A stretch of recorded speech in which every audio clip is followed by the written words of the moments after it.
My whole thing when I first started was, I've got my full license now. What do I do? Do I start my own business? I kind of understand how things work now, got the experience behind me, but when I need to hire people. Then I started working it out and then what kind of margins I'd have at the end of the day. And then the second consideration was, am I the best at this? And do I want to dedicate my time to all these different aspects of the business? In today's episode of the All Business Baby podcast, I'm speaking to Kev Tran from InvestorKit. The content and social media marketing has been a big part of my success. The hardest part was kind of getting started. It's just like there's a lot of analysis paralysis, trying to perfect everything. Just listening to other people who've done it before and gone through their journey. I talk to a lot of people who hesitate. Just get started. Just start.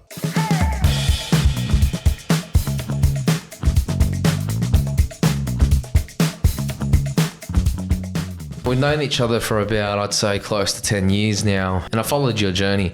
You were doing a lot of different things at the time, and I think most recently you were working at Star City Casino as a VIP host, and over the last few years I've seen you get into or become a buyer's agent, and I'd say over the last, especially the last year or so, you've become somewhat successful. You've made a bit of a mark in the industry, especially with the business InvestorKit recently winning an award, being the best buyer's agent? Buyer's agency of the year, yeah. Yeah, well done. Could you speak to the audience about why you decided to get into business and the reasons behind or the motivating reason behind that? Yeah, absolutely. Thanks, Phil. Again, thanks for having me on. I guess for me, almost about 10 years in the casino industry. So I did Star Casino, then I also worked at Crown. And when you're kind of early 20s, it can be pretty fun. That particular role, you're like hosting VIPs, going to events, dinners and stuff like that. A lot of drinking, so it's fun. Yeah. But I think for me, it was a bit soul crushing at the end of the day too, because you get these close relationships with people, but then I'm not really providing much value to them overall with their life, Besides having fun and entertainment. Besides having fun, right? But you start having conversations with the people and they're like, hey, I'm having some issues with money or whatever, and then you got to report things, and it's just really weird. And for me, I couldn't see a future in it. I saw some people that I worked with in both companies who were like way past their 40s, and it's a very niche industry. The casino world. There's only a few casinos, and sure, some skills are transferable, but I didn't want to get to a stage where I'm past my 40s, no other skills. Partying. Still in that role. I can't see that as well, having a family and living that life, because I was flying to Melbourne or interstate like every week almost. So anyway, during my time in that career, I earned okay money. So I started investing in property and always had that interest like a lot of people do. But it wasn't until COVID happened when we all got stood down, and I was like, this is it. Like the industry's, I can't see a future in it. You know, this is another big thing. So decided to pivot into another industry, and just through my research and understanding as an investor, buyer's agency seemed to be a good move. I didn't want to work as a real estate agent, but I like the property investment space, and that's something that I started looking into to work for someone and get licensed. So when you were going through that thought process, were you thinking about any other business opportunities, or was it really, I just want to get into property because that's what I kind of enjoy? Yeah, look, the truth is, and I haven't actually said this anywhere else before, is I did some side hustles while I was in that career. Yeah. Because I was like, hey, it's earning good money. I spent all my time here though. How do I kind of do something on the side, So I did Amazon FBA, had like these snoring products. All right, I'll try to, might show you what they are later, but that was an experience in itself. We've probably invested about 5K, lost half of that, but that was a really good experience to get into business. You still doing that now, or that's done? That was like back in 2016 or something. Okay. When I was still full-time in the casino world. But just doing stuff on the side. And I think for me, it was like, I need a proper career change. What do I want to do with my life? I suppose it's some sort of side business sort of thing. You did that, and then you decided to get into or become a buyer's agent. What do you feel like some of the challenges were getting into that? Because it is kind of a new industry in our world now. It's, I think, maybe the last 5 years or so, a few years, it's kind of blown up. We're used to seeing sales agents, but now buyer's agents are popping up. Tell us a little bit more about that and the challenges you face getting into that industry. Yeah, so I engaged in a course so I could learn kind of like how it all works and streamline that process, of education. And through that process, I realized that, there's so much of the business. So, of course, I've invested in property myself. I've got a good understanding, but to really stand out and start a business, I opted to then work for someone else for the first year, and it was purely a role where I was buying property. Okay. So it was a kind of like an associate buyer's agent, working under supervision and just buying properties. So that's where I really got a lot of experience to start off with. From that, was that InvestorKit, or did you join InvestorKit afterwards? Yeah, I joined InvestorKit afterwards. So when I joined that other company first, I was at the same time getting my license and everything going, and going through that process to effectively have my own agency. Yeah. So becoming fully licensed, but I had to work for someone in the beginning. So for anyone out there looking to jump into or become a buyer's agent, what were the costs involved and the time commitment involved? Yeah, so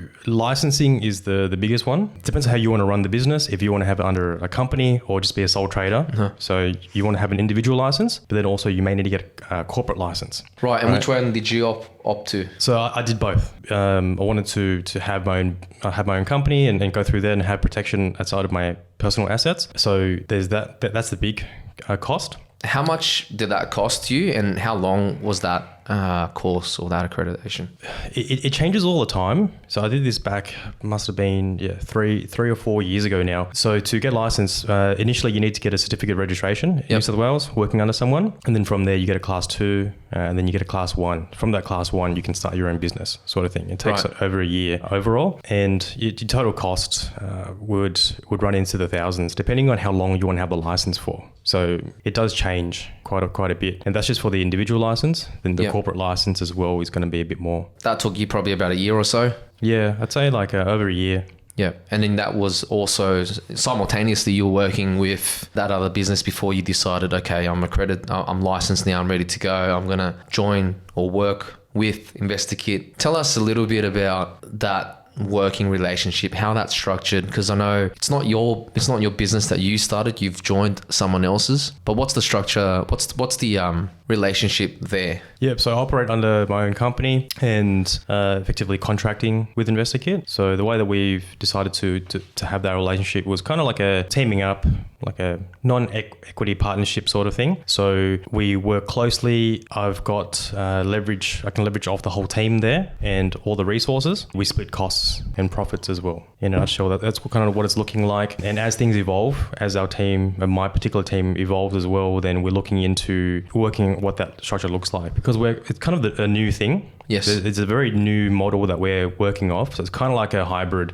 franchise sort of partnership thing. model. Partnership model, because generally, like historically with the sales agency side, you can work for a business and then you just split 50-50. Yep. You split the commission. Kind of thing. Whereas here, you're still doing most of the work yourself as one agent, right? But whereas with here, there's probably like 7 or 8 people that work on a particular deal, because there's so much sourcing involved. There's the research aspect, due diligence. So I can't do it all myself. So with the partnership agreement that you've got in place, or the contracting agreement you got in place, you effectively run your own business, but you are able to leverage the resources that InvestorKit provides you. Is that how that works? Yeah, exactly. So my whole thing when I first started was, okay, when I was working at the other business, okay, I've got my full license now. Yeah. What do I do? Do I start my own business? I kind of understand how things work now. I've got the experience behind me, but I'm going to need to hire people. So then I started working it out, and then what kind of margins I'd have at the end of the day. And then the second consideration was, am I the best at this? And do I want to dedicate my time to all these different aspects of the business? Knowing myself at that time, I was like, I don't enjoy the research aspect. And I also don't want to manage a team in the corporate world. I don't really want to manage people as well. I'm good at a few things, and I also want to be able to do the best at that. So then the idea, through a relationship in the industry, someone connected me with Arjun, who's the founder of InvestorKit, and he was also looking for growth and really open to different types of structures and arrangements. So the idea with me was always, okay, I could leverage. The idea of leverage is really important with property. Why don't we extend that over to how we run business as well? So it's got an existing infrastructure that needs someone to come in and help with the growth, and I'm looking for an I need help with the rest of it, the fulfillment side. So so far it's been a good arrangement. So you reached out to him and you said, this is what I reckon, do you agree? And you guys kind of worked out a deal? Yeah, so just through contacts in the industry. I heard that he was looking to expand, and then also got that introduction, and we had that chat, and it just seemed like a good fit. All right, so now that you're working with InvestorKit, I've worked with you before. There's a formula in InvestorKit that you help your clients with. Can you share that formula with us today? Yeah, I can go through the process that we have in place and kind of what sets us apart, and also why I value this relationship and why it's helped me so much. So part of the journey, we've got all these stages and different teams involved. So being an investment focused buyers agency, there's a big research component. So we have a research team that made up of data scientists and research analysts. So they're always there in the background doing a lot of research, white papers that gets published on mainstream media and advising us on locations and stuff. So that's always there, and I can lean on them for research too, which is awesome. And now when clients come on board, we've got our client success team who will onboard them and assist everything along the way. So small things, so that takes it off my plate. When they come on, we've got a portfolio strategist who's a qualified property investment advisor who will do their long-term property plan. And then also we've got a few associates who will help source properties, conduct due diligence, do some comparable reports, all these things in the background to support me to then find more opportunities for clients. Whereas then after we find them, I can negotiate, secure properties. And we've got a big support team. But when I was saying there's probably like 6 or 7 people that work on a deal, that's what sets us apart. Yep. And then lets me focus on generating new business and ensuring client success and happiness. You're managing the client, really. Yeah. So instead of doing like all the grunt work, Yep. I can really make sure that the overall strategy and the big ticket items like the actual property negotiation, all these things are done correctly. Again, leveraging just the power of the team and people. Yeah. To your point there, like, you know, for the audience out there looking to get into business, you don't really have to think about a business opportunity that you need to start from the ground up. You can follow your lead, potentially look at businesses that are growing and try and jump in as a partner, or maybe get into a franchise, or get into a business where the infrastructure is already there. It just needs someone to, you know, go in and operate. And I think that's what you've kind of done. So there are, you know, multiple ways of getting into business here. And I think your one's very unique. You actually, you know, grabbed it by the balls and tried something different. Had that meeting with Arjun, and I think where you are now, you're doing pretty good for yourself. Obviously, you probably agree that there's a lot more to do. Can you tell us right now in your business, what do you feel are some of the challenges you're facing now? You're about 2 years in. What are the challenges? Yeah, challenges facing at the moment would be just the nature of our business is stock levels. So finding good quality properties. Yeah. Is so the fulfillment side of things, and getting the right people, because it's a really fast-paced sort of industry and role. A lot of deadlines, a lot of weekend, evening work. So it's hard to find someone who's motivated and do the hard yards for our clients. And so we need more people that are aligned with us so that we can find more opportunities, like more properties to then buy for clients. That's the biggest challenge we're facing at the moment. That's a challenge of the business. What's the challenge you're facing as a business owner? Like every other business, you know, managing time to generating new business, but then making sure that clients can also get service correctly. And, you know, going back to the other point of growing the team so that we could do fulfillment and look after clients, you know, managing all of that with a young family too. Yeah. How is that, man, with a young family? Oh, yeah, it's the best, but also, as you know, it's a roller coaster. My son's almost 2 now, and he's climbing walls and screaming all the time. So, yeah, it's all part of the fun, bro. It's all part of the fun, yeah. So over the last year, I've been following yourself, your story, your journey, and I've noticed that you've been very consistent in your marketing, on the social media. What's the thought process around doing that? And have you found there to be a return on your investment in time in that strategy? Definitely. So the content, the social media marketing has been a big part, I think, of my success so far. And the hardest part was kind of getting started. It's just like there's a lot of analysis paralysis, trying to perfect everything. Just listening to other people who've done it before and gone through the journey, looking back at their earlier videos or content, just realizing that I'm going to just get better in time. It's important just to get started. Through just doing it, I found ways to get better. And I was just reflecting on that the other day, like with my first video compared to my most recent video, there's a big difference. And it's only a year. I talk to a lot of people who hesitate. Just get started. Just start. Yeah. I mean, look, I was in the same sort of mind frame. We all like that, I think. And look, I think when you're in business, marketing is a big part of it. You need to do it. I was just procrastinating probably about 6, 7, maybe even a year. Like this podcast itself, it's been on my mind for over a year, but it's only taken me until now to actually get into it. And part of the reason was I didn't want to get in front of the camera, because whatever I say is going to be on the internet forever.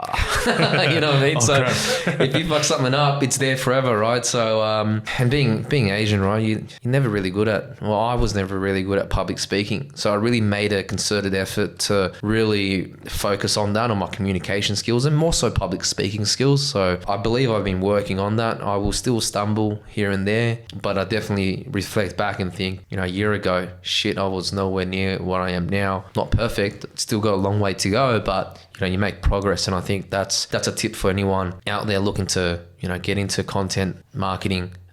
Just do it, and you'll find that you'll improve over time as you consistently do it. So now that you've spent over a year or so doing the marketing, do you find that it has given you that return that you were looking for? Yeah, absolutely. So the way that I've been able to see the benefit through all this content marketing is, I think initially, most people I speak to have this idea that so many things in business are separate. Like you make content, you post on social media, maybe you get a client or whatever, and then you've got to go do your business to business meetings, and then you separate everything. But what I found is everything's, it makes sense, but when you really think about it, everything's connected. And like me being able to connect with so many business partners, so accountants, mortgage brokers, financial planners, purely has been through my content, because we connect on each other online. They see a lot of my videos.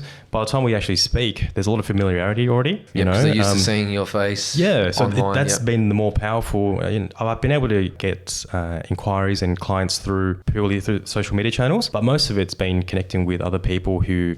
Referral partners. Yeah. No, that's good. So it's definitely giving you that awareness, and over time, I guess it's very hard for you to quantify exactly the return, but you can definitely see an improvement or an increase in clients coming through as a consequence of the content you're putting out. Where are you now in business? Like, what's next for you? What's the next 12 months look like? What's the end goal? Have you achieved your main goal that you set out when you started 2 years ago? Where are you now? Yeah, so when I started about 12 months ago, I had an idea that I wanted to onboard 24 clients in the year, the first 12 months. And we're really grateful that we were able to double that. So I had 48 come on board. You smashed it. Yeah, it's double, man. Yeah. So the goal for this year is if we can get to 60, that'd be good, and everything looking like it's on track. So you get to 60, and then maybe the next year you aim for 100. When you get there, like, what are you doing this all for? Like, what's the purpose here? The whole idea for me, and I mentioned this like previously, like a lot of the reasons why I do what I do is to set myself and my family up so that in the future, my son, my family, we don't go through kind of similar situations to what I went through. My wife and I, we're definitely going to argue a lot more, when I fight, but we're not going to fight about money. Yeah. You know what I mean? Like that's my whole thing. And if I get to do that in a role where I get to help other people create wealth for themselves, like that's the dream there. Continue doing this. Yeah, I've got those targets that I've set, but the next part for me in business for the next year is to grow that team so that I can continue the fulfillment side. On a scale of 0 to 10, 0 being poor, a personal question, 5 being financially stable, and 10 being, financially free, where would you put yourself or rate yourself on that scale? At the moment, I'd call it like probably 5 or 6, like financially stable. Things are, looking like it's all on track, not worried. Earlier years in business, probably around like the 1 or 2. Yeah, of course. How it is. Tough, first couple of years getting started, but we're feeling pretty good now. Yeah. I'm at the stage where we can look at growth, reinvesting back into the business, because I'm not too worried about the cash flow side. That's good. Like, getting into business, I do find getting into business, that investment class is the quickest way to get to financial stability, but then, financial freedom as well. And financial freedom is different for everyone depending on the person. But the fact that you're at number 5 or number 6, on that scale a few years in, that's amazing. I speak to my clients and other people that, in my network about the 3 freedoms: financial, time, and mind freedom. What do those freedoms mean to you now, and what did it mean to you before?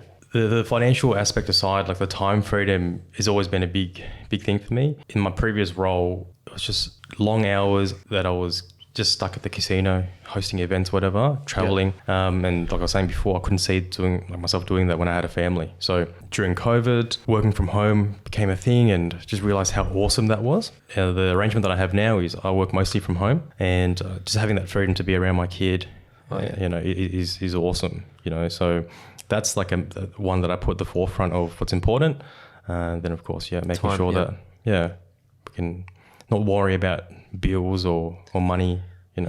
That's been just a massive relief. Yeah, and what about mind freedom? Do you feel like you're always thinking about work? Are you present, when you're with your family? Are you, is your mind present when you're with your family? Because I find like when I was growing my business and running, and sometimes I'm still like that, but I'll spend time with them. I'm physically there, but my mind's elsewhere thinking about business. Where's your head at around with all that? It's definitely something I need to work on a bit better. When I'm with my family. When I'm working. I think I work mostly from home. So, just having that separation. But definitely something I'm working on to get better. Yeah, it's hard. I mean, you're trying to build your business for them. But then when you're with them, someone calls, you've got to pick up the phone and you've got to do X, Y, and Z because ultimately it's for them. I found that sometimes I would make excuses like, I need to do this, work just to get away from the family. But now getting to a point, I'm like, man, I just want to spend time with them, and I don't want to work, but I found over the last year or so, having a kid, I've been able to kind of separate it when it's 4 o'clock, I'm stopping work, go pick up my kid, and then spend time with her until 8 o'clock, whatever it is, and then she goes to bed. And then I might do a bit of work. But I feel like I've been able to build a business to a point where I don't have to work all the time now when I was quite used to it. How far off are you from that? So where I'm at now is I've been able to time block so that I could have that, separate and make sure that I'm present. And then to answer the question of how far off to have more time back to myself, I think quite close. What I like doing is, like I'm saying, the generating new business and then the client success aspect. A lot of the grunt work do have the our awesome associates to do all that now. So that's been able to give me back a lot of time. Yeah, it's happening right now. As the team's growing, that's the next step, is to grow the team. So to get more time back. That's good, man. And so when you get more time back, what are you going to do with all that time, Kev? Probably play Call of Duty or something. Yeah, I know health. I've neglected health the last 1 or 2 years. So I guess once you get there, you got to start thinking about yourself, right? Because you've probably neglected yourself the last few years, or even more thinking about growing this business, thinking about the family, supporting them. Is that next? Yourself? Yeah, definitely having that focus.